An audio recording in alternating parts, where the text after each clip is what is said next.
Good morning everyone. साथियों, आज हम आपके लिए एक मैथ्स का इम्पोर्टेंट टॉपिक लेके आए हैं जो आपके लिए बहुत ही महत्वपूर्ण है और काफ़ी जगह आपके लिए हेल्पफुल रहेगा। और बेसिकली ये जो टॉपिक हमारा लिया गया है ये हमारे DLED सेकेंड सेमेस्टर मैथमेटिक्स को लिए लिया गया है। तो इसको आप एक बार अच्छे समझ लीजिए ताकि आपको बिल्कुल भी इसका कन्फ्यूज़न जो है वो दूर हो जाए और आपके किसी भी परीक्षा में अगर ये टॉपिक आता है तो आप उसको आसानी से कर लेंगे। देखिए क्या करते हैं, थोड़ा सा इसका डेफिनेशन पढ़ेंगे, उसके बाद हमको क्वेश्चन भी करेंगे, इसका हर एक कॉन्सेप्ट को जानने का कोशिश करेंगे। ठीक है, फर्स्ट ऑफ ऑल दे रखा है आपको कि सर्वांग समता और समरूपता। देखिए इंग्लिश में से बोलते हैं कॉन्ग्रुएंसी एंड सिमिलरिटी। देखिए यहाँ पे वर्ड लिखा है सर्वांग समता। ठीक है, देखिए पहले इसको पढ़ लेते हैं हम लोग कॉन्ग्रुएंसी। ठीक है, उसके बाद हम लोग आएंगे समरूपता पे। तो इसका परिचय दे रखा है। देखिए सर्व अंग प्लस सम, इसको इन्होंने एक संधि विच्छेद आपका कर दिया है। सर्व अंग प्लस सम, इसका जो अर्थ होता है वो होता है इसके सभी अंग बराबर हो, सभी अंग बराबर हो। वह आकृतियों जिसके आकार और माप मतलब का शेप और जो मेज़र है ये दोनों क्या हो, समान हो या बराबर हो, क्या कहलाता है हमारा सर्वांग सम आकृतियाँ कहलाती हैं। अर्थात दोनों आकृतियाँ समान होने पर जब एक दूसरे को पूर्णतः ढक लेती हैं तो वह आपस में क्या कहलाती हैं, सर्वांग सम कहलाती हैं। कैसे कहलाती हैं जरा उसको भी देख लेते हैं। यदि कोई चित्र आकार में समान हो वह परस्पर सर्वांग सम होते हैं। यदि भी वे अलग अलग स्थान पर हों या अलग अलग स्थितियों पर हो सकते हैं। सर्वांग सम को प्रदर्शित करने के लिए देखिए एक तो ये सिंबल ध्यान रखना है आपको। ठीक है, इक्वल लगा के इसको पर एक इस टाइप से हम लोग एस टाइप का बना देते हैं। ठीक है, ध्यान रखिएगा सर्वांग सम सिंबल कैसा होता है, इक्वल लगा के इसको ऊपर इस एस टाइप का बना देते हैं। ठीक है, तो इसको आपको ध्यान रखना पड़ेगा। नेक्स्ट अब बात करते हैं कि खंडों की सर्वांग समता। देखिए क्या है, यदि किन्हीं दो खंडों की लंबाई बराबर हो, ठीक है दे रखा आपको, उन्हें सर्वांग सम रेखाखंड कहते हैं। दो रेखाखंड को प्रदर्शित किया जाता है इनकी लंबाई समान हो। देखिए यहाँ पे देखिए सिंबल दे रखा है वो आपका AB = CD। देखिए इक्वल भी और सर्वांग सम भी है क्योंकि यहाँ भी 4 सेंटीमीटर है, यहाँ भी 4 सेंटीमीटर है। यहाँ पे AB दे रखा है, यहाँ CD दे रखा है, लेकिन ये कैसे हैं, सर्वांग सम रेखा खींची हुई है तो बोल देंगे उसको रेखा खंड बोल देंगे। खंड मतलब उसके टुकड़े बोल देंगे। ठीक है, नेक्स्ट बोलते हैं यदि किन्हीं दो रेखाओं के कोण समान है। अब देखिए कोण पे आ गए तो उन कोणों को सर्वांग समता कहते हैं। दोनों कोणों को प्रदर्शित किया जाता है सर्वांग सम है। अर्थात देखिए अब इसको समझ लेते हैं एक बार ठीक से। ये आपके एंगल दे रखे हैं दोनों, ये दे रखा है आपका ABC, ये दे रखा है PQR। ठीक है, तो नेम इसकी जो नेम है वो कुछ भी हो और एंगल देखिए एंगल इसका भी 60 है और इसका एंगल भी 60 है। तो यहाँ पे कैसे होगा, कोण जो सर्वांग सम यहाँ पे कोण इक्वल होगा। ठीक है, ये बात आपको ध्यान रखनी पड़ेगी। नेक्स्ट रखा है आपको दो सर्वांग सम त्रिभुज, 2 कोऑर्डिनेट ट्रायंगल। देखिए यदि दो त्रिभुज संगत शीर्ष, संगत भुजाएं और संगत कोण बराबर हो, फिर क्या बोला हमने, संगत शीर्ष, संगत भुजाएं और संगत कोण बराबर हो तो उन्हें सर्वांग सम त्रिभुज कहते हैं। ठीक है, क्या कहते हैं, सर्वांग सम त्रिभुज कहते हैं। देखिए एग्जाम्पल के तौर पर इसको समझिए। आपके दो एंगल दे रखी हैं, ठीक है, ABC और दे रखा आपको MNO। ठीक है, नंबरिंग कोई भी हो सकती है। तो कह रहे हैं कि दो त्रिभुज बने हुए, देखिए एक एंगल इसका, एक एंगल इसका, ठीक, 2 एंगल इसके, 2 भुजाएं इसकी। ठीक है, तो यहाँ पे आपको ये चेक करना है कि आपस में जो एंगल्स हैं ABC और MNO ये क्या प्रदर्शित करते हैं। ये एक से देखिए हैं दोनों, सिर्फ नेमिंग चेंज है इसकी, बाकी सेम इक्वल है। तो ये हमारे कौन से कहलाएंगे, हमारे ये कहलाएंगे हमारे सर्वांग सम त्रिभुज कहलाएंगे। ठीक है, ये सब बेसिक कॉन्सेप्ट चल रहा है ताकि आपको इसके बारे में ये पता लग जाए कि एक्चुअल में होता क्या है। फिर जब क्वेश्चन आप करेंगे तो आपको दिक्कत बिल्कुल नहीं आएगी। अब थोड़ा सा इसको चार्ट को समझ लेते हैं, ये बहुत ही इंपॉर्टेंट चार्ट है। देखिए भुजा कोण भुजा SAS मतलब साइड एंगल साइड, इसमें एलिमेंट्स क्या क्या होते हैं, इसमें दो भुजाएं होती हैं, एक कोण होता है, ठीक है। भुजा कोण, कोण भुजा कोण मतलब angle side angle A S A, मतलब भुजा बीच की है, समस्या प्रमेय है। इसमें क्या होता है, दो कोण होंगे एक भुजा होगी, ठीक है, उसका चेंज हो जाएगा। नेक्स्ट आपका कोण कोण भुजा, आप देखते हो कि ए एस का मतलब एंगल एंगल साइड, मतलब भुजा बीच की नहीं बल्कि किसी एक दिए कोण के सामने है, तो दो कोण एक भुजा, ठीक है, एक भुजा है। भुजा भुजा भुजा मतलब side side side, triple S की बात करते हैं तो ये समस्या प्रमेय है, ये तीनों भुजाएं होती हैं, ठीक है। कोण कोण कोण मतलब ट्रिपल ए, तीनों कोण होते हैं। समकोण कर्ण भुजा सर्वसंग प्रमेय, देखिए इसमें क्या होता है, इसमें एक कोण दो भुजाएं होती हैं। देखिए ये बात अभी आपको समझ में नहीं आएगी, लेकिन जब क्वेश्चंस करोगे तभी आपको एक ही बार में समझ में आ जाएगा। चलिए क्वेश्चन थोड़ा सा आते हैं। दो भुजाओं की सर्वसम दिखाने के लिए यदि दो त्रिभुज A B C P Q R बनाए जिनकी माप क्रमशः ए बी इजिकल टू कितनी है, 3 है, ठीक, बी सी कितनी है, 2 है, और सी ए कितनी है, 4 है। अब नेक्स्ट पी क्यू दे रखा है आपको 6, क्यू आर दे रखा है आपको 4, और आर पी दे रखा है आपको 8 सेंटीमीटर। तो वही कह रहे हैं कि इन दोनों त्रिभुजों की रचना करने पर दोनों त्रिभुज के कोण मापते हैं, तो कोण मापने पर दोनों त्रिभुज के कोण की माप समान होती है। देखिए कैसे, देख लेते हैं ऐसे। दो त्रिभुज के भुजाओं का अनुपात भाई A B P Q equal होगा, उसके लिए रखिए 3, इसके लिए रखिए 6। बी सी क्यू के इक्वल होगा, कितनी हो जाएगी 2, उसके लिए रखिए 4 दे रखी है। सी ए अपॉन आर पी, क्योंकि सर्वसम पूछेंगे आमने सामने वाले, इसकी 4 दे रखी है, उसकी 8। तो इनको जब आप करो 3 एकम 3, 3 दूनी 6, 2 एकम 2, 2 दूनी 4, 4 एकम 4, 4 दूनी 8, मतलब कुल मिलाकर कितना आ गया 1/8। तो आपस में ये कैसे हैं, संगत भुजाओं का अनुपातिक मान समान है, ठीक है। वैसे ध्यान आपको समझ में नहीं आ रहा होगा क्योंकि वो वैल्यू बड़ी है छोटी है, लेकिन इसको एडजस्ट जब करेंगे तो आपका यही आएगा, ओके। चलिए अब बात करते हैं, आगे बढ़ते हैं। सर्वसम की जांच के लिए किसी कड़े पेपर को लें जिस आधार पर रेखा BC 5 सेंटीमीटर खींचे गए बिंदु B पर 90 डिग्री का कोण बनाते हुए, देखिए कुछ इस टाइप से आपने बना रहा उसको, तो 90 डिग्री का कोण बनेगा आपके लिए, ठीक है। और ये आपका BC ABCD नाम कुछ भी डाल दो आप, जो दे रखा है वही डाल देते हैं। तो BC दे रखा 5, ठीक है। तो नेक्स्ट बढ़ते हैं हम लोग कि आपका दे रखा है कि उसको इतने पे काटते हैं, तो रेखा AB है, जहाँ पर बिंदु A काटता है उस बिंदु को रेखा BC के समांतर रेखा AD के खींचते हैं, तो रेखा AB के समांतर रेखा CD खींचते हैं, तो एक चतुर्भुज की रचना होती है। तो देखिए करना क्या था आपको ये करना था कि आपने कड़े पेपर पे लिया, ठीक है, मतलब उसकी जो BC है वो कितना है 5 सेंटीमीटर है, खींचे गया बिंदु जो B है इसका कितना होंगे 90 डिग्री बनी रहा है आपका। कोण बनाते हुए 3 सेंटीमीटर रेखा खींचे, 3 सेंटीमीटर रेखा खींची। जो रेखा AB है, जो रेखा AB है जहाँ पर बिंदु A काटता है, जहाँ पर बिंदु A काटता है उस बिंदु को रेखा BC के समांतर रेखा AD, उसके समांतर रेखा AD खींचते हैं, और रेखा AB के समांतर रेखा CD, AB के समांतर रेखा कौन सी है, ये CD खींचते हैं, और एक चतुर्भुज की रचना होती है। अब जब क्या बन गया आपका, एक चतुर्भुज बन गया, ठीक है, एक क्या बन गया, चतुर्भुज बन गया, ठीक।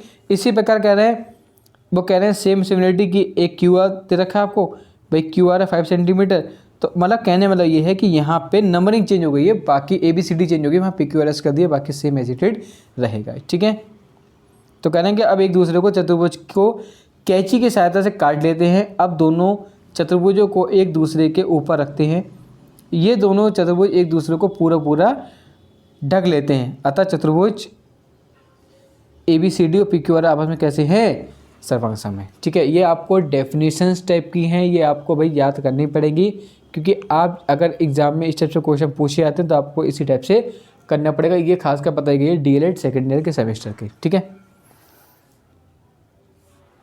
नेक्स्ट आपको दे रखा है ए बी सी और पी क्यू आर भुजाओं की माप। ए बी दे रखा है आप, ए बी और पी क्यू, भाई ए बी और पी क्यू सेम दे रखे 9 सेंटीमीटर, और बी सी और क्यू आर दे रखे आपको 6 सेंटीमीटर। वो कह रहे हैं जो एंगल बी है वो 40 है और एंगल क्यू भी कितना 40 है। भाई तो देखिए आपस में केवल है, हमें फाइंड क्या करना है, हमें फाइंड करना है एंगल ए बी सी और पी क्यू आर। जल्दी से कर देते हैं, हमें क्या दिक्कत है। तो देखिए जो जो दे रखा है, गिवन जो दे रखा है पहले उसको लिख लेंगे आप, ठीक है। ये आप सब चीज़ें आपको लिख लेंगे, डायग्राम बना लेंगे इसके अकॉर्डिंग, ठीक। अब क्या करना देख लेते हैं। अब आपको बस इतना सा लिखना था इसमें, ये तो शायद बहुत बड़ी बात नहीं है आपके लिए लिखना। एंगल ए बी सी और एंगल पी क्यू आर आपको इक्वल लगाना और ये सिंबल लगाना है, और आपको ये दिखाना है। ये नियम किसका था, ये नियम था हमारा SAS, साइड एंगल साइड, ठीक है। साइड एंगल साइड, याद आया, साइड ये क्या बना, एंगल फिर साइड, ठीक है। अब तो समझ में आ गया होगा आपके। तो बस इतना सा आपको करना था, बहुत बड़ी बात नहीं थी, बस इतना चीज़ लिखनी थी आपको, ठीक है। चलिए आगे बढ़ते हैं। एक बार चैनल को लाइक जरूर कर दीजिएगा, सब्सक्राइब कर दीजिएगा। ये देखिए क्वेश्चन लास्ट ईयर भी आया हुआ है किसी परीक्षा में, UPPTC 2017 में आया, ठीक है। यदि ABC और PQR में AB दे रखा है आपको कितना, आपको दे रखा है 3.5 सेंटीमीटर, BC दे रखा है 7.1,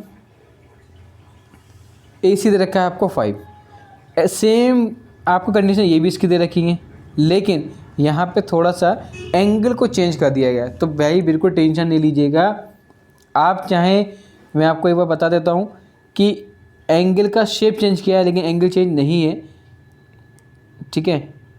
कुछ लोग एंगल ऐसे बना देते हैं और कुछ लोग एंगल को ऐसे बना देते हैं, ठीक है। तो भाई लंब यही रहेगा, लंब यही रहेगा, आधार ये रहेगा, आधार ये रहेगा, कण ये रहेगा तो कण ये रहेगा, ठीक है। तो इसलिए ये सेम है, इसको भी कोई टेंशन मत दीजिएगा, ऐसी ट्रीट है। जो चीज़ दे रखा है पहले उसको गिविंग कर लेते हैं। दोनों त्रिभुज की तुलना में देखिए कुछ दे रखा था, क्वेश्चन दे रखा था, जितना ए बी है उतना पी क्यू है, जितना ए बी है उतना पी आर है, जितना बी सी है उतना पी क्यू है, जितना ए सी है। तो आपको सिर्फ दिखाना था भुजा भुजा, तीनों में क्या है, ट्रिपल एस का फॉर्मूला लग गया था इसमें। तो बस आपको इतनी चीज़ें दिखाना था कि ये ट्रिपल एस की मतलब ये भुजा भुजा भुजा, साइड साइड साइड, ये इसको ये इस परिमेय को इंडिकेट कर रहा था। बस इतनी सी बात आपको ध्यान रखनी है। फिर भी नहीं आता तो आप कमेंट बॉक्स में हमसे पूछ सकते हैं। नेक्स्ट रखा आपका समरूपता, सिमिलरिटी। देखिए सिमिलरिटी से नाम ध्यान रखो आपको, भाई अरे इसका सिमिलर है ये, ठीक है, बोल देते हैं ना। तो बस सिमिलरिटी से याद आ गया आपको। तो जब दो आकृतियों माप समान नहीं होती परंतु उनके मापों की भुजा और कोण में अनुपातिक संबंध होता है तो दोनों आकृतियों के रूप में समान परंतु आकार में असमान होती हैं, तो इस प्रकार की आकृति समरूप आकृतियाँ कहते हैं। जैसे कि इस आकृति को समरूप प्रदर्शित करते हैं, सिर्फ इसको ऐसे बनाना है, ऐसे करके नहीं करना है, सिर्फ इस सिंबल को बनाना है, ठीक है। चिन्ह का प्रयोग करते हैं। ज्यामिति में समान आकार वाले चतुर्भुज बहुभुजों का समरूप कहा जाता है। इसके लिए दो प्रतिबिंब हैं, कौन कौन से, इसके संगत कोण आपस में बराबर हों, इसके संगत भुजाओं की लंबाइयाँ अनुपातित हों। देखिए एक बार जरा इसको चेक कर लीजिए आप, क्या क्या दे रखा है, वृत्त ऐसे होता है, आयत ऐसे होता है, त्रिभुज ऐसे होता है। अब छोटे बड़ा लिखा है तो ये मत सोचिएगा कि ये छोटा है तो त्रिभुज नहीं होगा, वृत्त। तो इसके लिए बिल्कुल भी आप समरूपता देखिए। देखिए यहाँ पे इक्वल करने के लिए छोटा बड़ा इक्वल रहेगा, आयत चाहे छोटा बनाओ चाहे बड़ा बनाओ आपस में, ये इसलिए बोला जा रहा है कि मान लीजिए यहाँ पे लिखा ABCD लिखा है, यहाँ लिखा PQRS, ठीक है। तो आप ये कन्फ्यूज मत होइएगा कि यहाँ पे अरे ये तो बड़ा आयत है छोटा आयत है, यहाँ पे उसको इक्वलिटी देखिएगा कि इसकी जो भुजाएं हैं वो आपस में इसके इक्वल हो रही है, नहीं हो रही हैं, तो बस बात ठीक है हमारी, ठीक है। कुछ इसके उपयोग पढ़ लेते हैं। आकृतियों के क्षेत्रफल ज्ञात करने में किया जाता है, आकृतियों की दूरी ज्ञात करने में किया जाता है, आकृति की ऊंचाई ज्ञात करने में किया जाता है, नक्शे खींचने में किया जाता है, ये घरों को सजाने में किया जाता है। ये बात इसलिए बोली जा रही है क्योंकि डीएलएड में अगर आपको लिखने को आता है तो आप इसी में से पॉइंट को लिख दीजिएगा, ठीक है।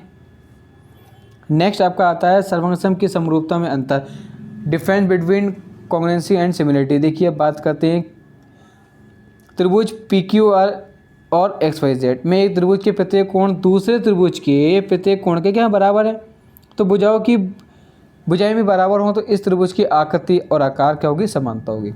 इस प्रकार दोनों त्रिभुज कैसे होंगे, सर्वसम होंगे। ठीक है। तो देखिए त्रिभुज पी क्यू आर और एक्स वाई जेड समासम है। तो अब एक बात आपको नोटिस करी होगी आपने, यहाँ पे 2x है, यहाँ पे y है, यहाँ 2z है, यहाँ z है, यहाँ x है, यहाँ 2y है।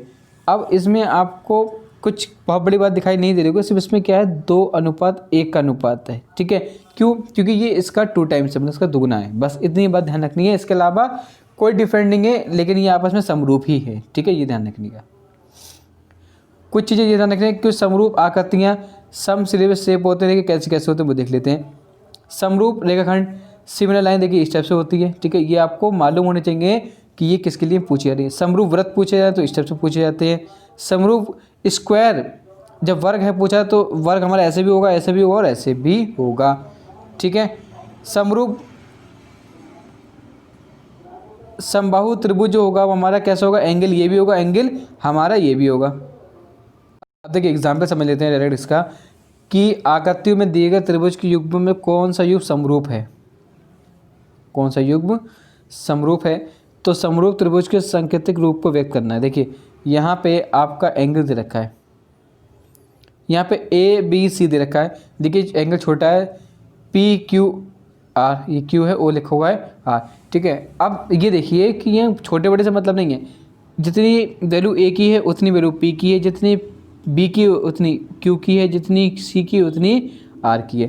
तो इसका मतलब भाई आपस में कैसे होंगे, ये आपस में आपके इस साइड सबकी एक सी है, तो क्या हो सकेंगे, एंगल एंगल एंगल एंगल सबके कैसे हैं, सेम है, सबके एंगल दे रखे हैं ना आपके। तो आपका कौन सा हो गया, ये ट्रिपल ए थ्योरम। ठीक है, ट्रिपल ए प्रमेय के हिसाब से। नेक्स्ट रखा आपका, बताइए कि त्रिभुज आकृतियों के समरूप में त्रिभुज समरूप है या नहीं, यदि नहीं तो क्यों। भाई देखिए एक तो ये बड़ा अटपटा सा एंगल बना हुआ है, इससे मैच कर रहा है, इससे एंगल बिल्कुल नहीं कर रहा है। जब नहीं कर रहा है और ना तो देखिए इसका बेस सेम है, इसका अलग है, इस पहली बात तो ये कोई एंगल ही नहीं बनना है ये। ठीक है, ये हमारा समकोण में, ये हमारा त्रिभुज में, तो इसलिए बड़ा अजीब गरीब है। इसलिए इसको जब पूछें कंपेयर करने के लिए तो आपको बस इतनी बात को ध्यान रखना है कि यहाँ पे जब ये दोनों आपस सेटिस्फाई नहीं कर रहे हैं तो इसका एक देखिए ये तो इक्वल है, आपस में इक्वल है, लेकिन जब एक सेटिस्फाई नहीं करते तो उसको ऐसे कट कर सकते हैं। ठीक है, कहना है कि ये इक्वल इसके नहीं है। ठीक है, बस इतना दिखाना है आपको, बाकी सेम प्रोसेसिंग हमारा रहेगा। इसका मतलब ये कोई समरूप नहीं है। ठीक है, नेक्स्ट रखा, यदि त्रिभुज की संगत भुजाएं समानुपाती हों तो त्रिभुज के समरूप होंगे। तो देखिए ये आपका डायग्राम दे रखा है आपका, तो इसमें आपका सेम प्रोसेसिंग वही है। देखिए जितना एंगल P है उतना Z है, जितना Q है उतना X है। तो देखिए एंगल आपस में सेम है, तो ये कौन सा हो जाएगा आपका, हमने अभी बताया था आपको एंगल वाला। ठीक है, नेक्स्ट आपका दे रखा है, सिद्ध कीजिए कि दो समान कोणिक त्रिभुज समरूप होते हैं। तो देखिए समरूप होते हैं कौन, कोणिक, कोणिक मतलब कोण से। तो देखिए यहाँ पे दो एंगल दे रखे हैं, मैंने कहा आपको डायग्राम पहले देख लिया, अगर डायग्राम आपके एंगल सेम है समझ लीजिए आपके आधे क्वेश्चन सॉल्व हो गए। तो कुछ करना नहीं है, मैंने कहा था समरूप में है तो आपको सिंबल सिर्फ ये लगाना है बस। ठीक है, तो इतना लगाना। देखिए यहाँ पे देखिए इक्वलिटी दिखाई दे रहे हैं। ठीक है, कहने मतलब ये है कि देखिए ए बी सी कितना अल्फा है, एफ डी ई कितना है अल्फा है, मतलब ए बी सी दे रखा है ना, और किसके इक्वल है ये, डी ई एफ के। ठीक है, ये आपस में इक्वल है। इस टाइप से आपको ध्यान रखना है इन तीनों चीज़ों को। तो दो समान कोणिक त्रिभुज कैसे होंगे, समरूप होंगे आपस में। देखिए मेन बात है, अगर एंगल सेम कर रहे हैं, मतलब कोई भी आपकी कंडीशन जो हमने ऊपर टेबल दिखाई थी, अगर उसमें से कुछ भी सेटिस्फाई कर रहा है तो आपका ये समरूप होगा। ठीक है, ये ध्यान रखना आपको।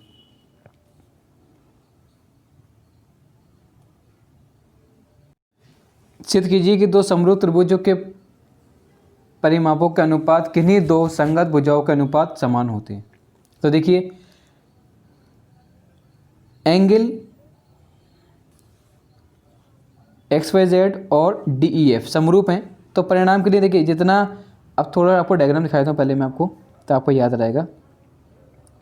एंगल सेम है, देखिए सेम है ना, तो बस आपके लिए बस ये चीज़ आप ऑटोमेटिकली बन जाएगी। ठीक है, कौन सी साइड लग गई, ए। ठीक है, ट्रिपल ए बस इतने से आपको बात ध्यान रखनी है।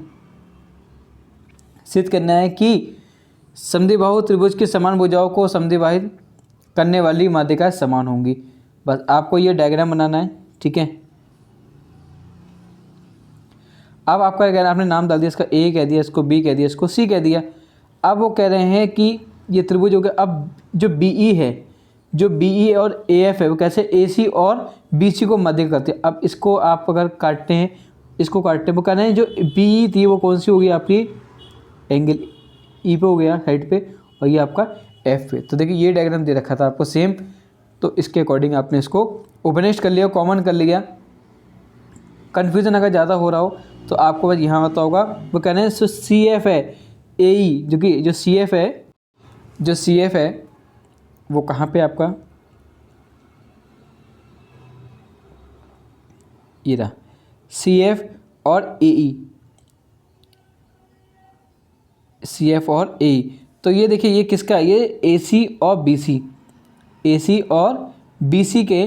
तो देखिए ये इसका भी हाफ है, ये इसका हाफ है, इसका मतलब कितना हो जाएगा, ये हाफ ए सी हो जाएगा, ये हाफ बी सी हो जाएगा, ठीक है। ये बात आपने पढ़ी होगी।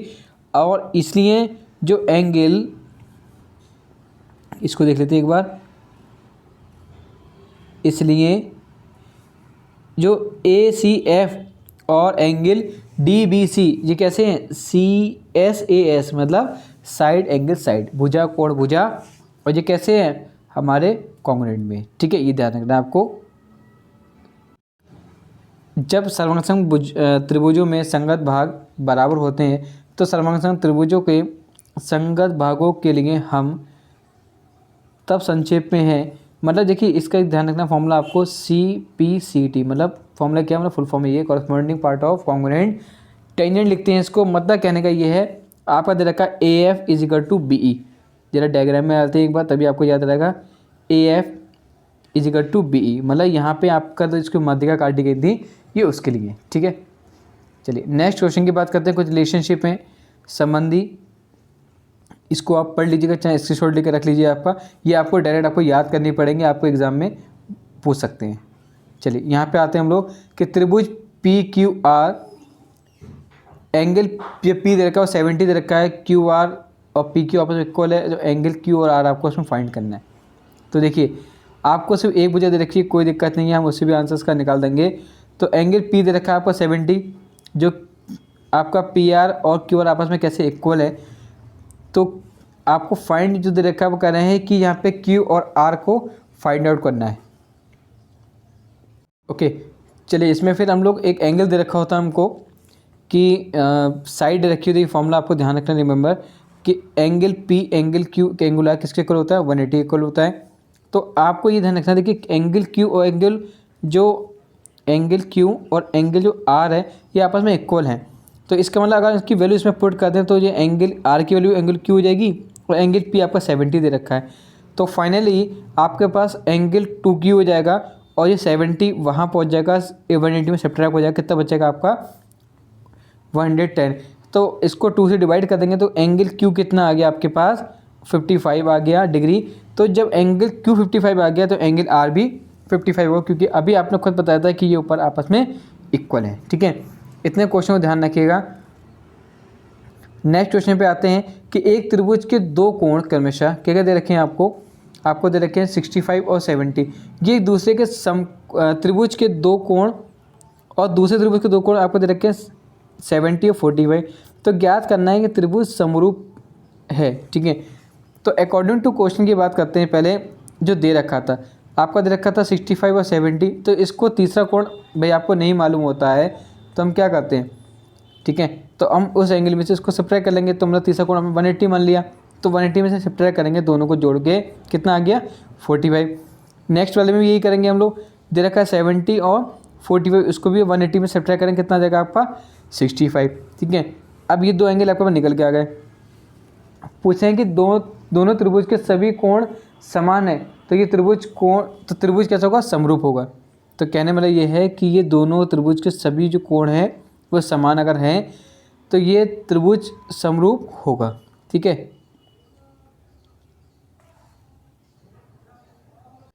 तो फाइनली आपने इसको अभी क्या इंडिकेशन आपने चेक किया कि हमारे पास एक 65 हो गया, एक 70 हो गया और एक आपको 45, इन सबको आप ऐड करेंगे कितना जगह आपका जो त्रिभुज बनता है 180 इक्वल हो गई। ठीक है, ऐसे सेम एज इट इज आपका 70, 45 और 65 आपका दे रखा है, तो ये भी आपका इक्वलेंट कहलाएगा। और अगर ज़्यादा कन्फ्यूजन हो रहा है तो यहीं पे इसका आंसर छिपा हुआ है, आप उसको देख सकते हैं ट्रिक के माध्यम से। यहाँ 65 है, यहाँ 65 फाइंड कर लिया आपने, यहाँ 70 है, 75 दे रखा है, 45 फाइंड करा है, 45 दे रखा है, तो इसका ना आपस में इक्वल तो होने ही होने, तो आपका इसी में आपको इसका आंसर मिल जाएगा। ठीक, चलिए आगे बढ़ते हैं हम लोग नेक्स्ट क्वेश्चन पे। किसी त्रिभुज में angle P Q R P Q कितना दे रखा है आपको 105 मतलब 105 दे रखा है, आर पी क्यू सॉरी 45 दे रखा है, और इसमें जो पी आर एस दे रखा है 105 दे रखा है, 105 दे रखा है। तो पी क्यू आर और क्यू आर पी का मान ज्ञात करना है। ठीक है, ओके, तो चलिए इसको अकॉर्डिंग टू क्वेश्चन सॉल्व कर लेते हैं हम लोग। आपका जो जो गिवन है पहले उसको लिख लेते हैं, और हम जानते हैं कि हम ये जानते हैं कि जो एंगल हमारा क्या दे रखा है क्यू आर एस, ये कितना होता है 180 होता है। ठीक है, ये कितना होता है 180 होता है, ये बात हमें मालूम है, बस इतना ही मालूम होना बहुत ज़रूरी है। इसके अकॉर्डिंग आप सभी क्वेश्चन को सॉल्व आसानी से कर लेंगे। तो देखिए आपको जो अब मेन जो एंगल आपका दे रखा है क्यू आर पी और पी क्यू आर कितना 180, तो इसमें आपको जो एंगल दे रखा था क्या दे रखा था आपको पी आर एस दे रखा 105, इसको वहाँ ले जाएंगे कितना आ जाएगा 75। तीनों एंगल निकाल लीजिए, पी क्यू आर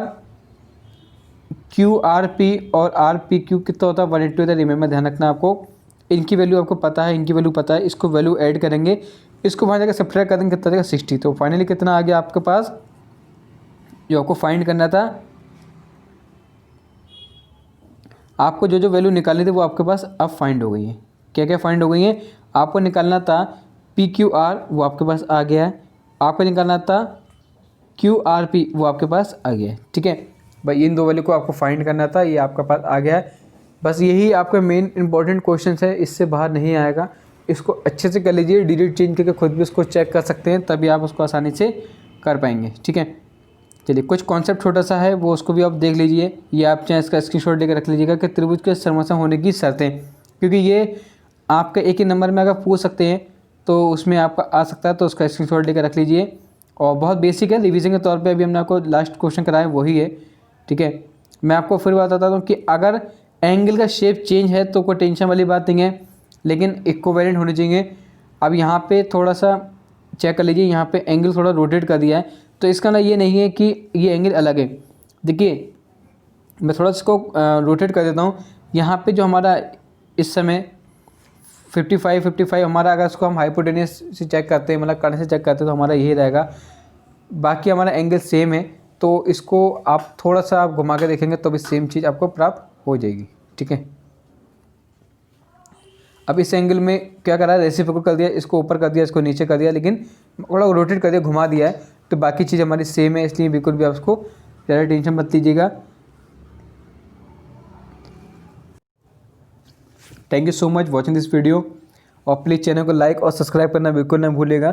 और इसके अलावा यदि किसी के पास किसी की क्वेरी हो किसी कॉन्सेप्ट को लेके, तो आप हमारे आप कमेंट बॉक्स में बता सकते हैं, हम उसके लिए आपको वीडियो प्रोवाइड करा देंगे किसी भी प्रकार की। ठीक है, thank you so much watching this video, please like and subscribe, keep it up, God bless you.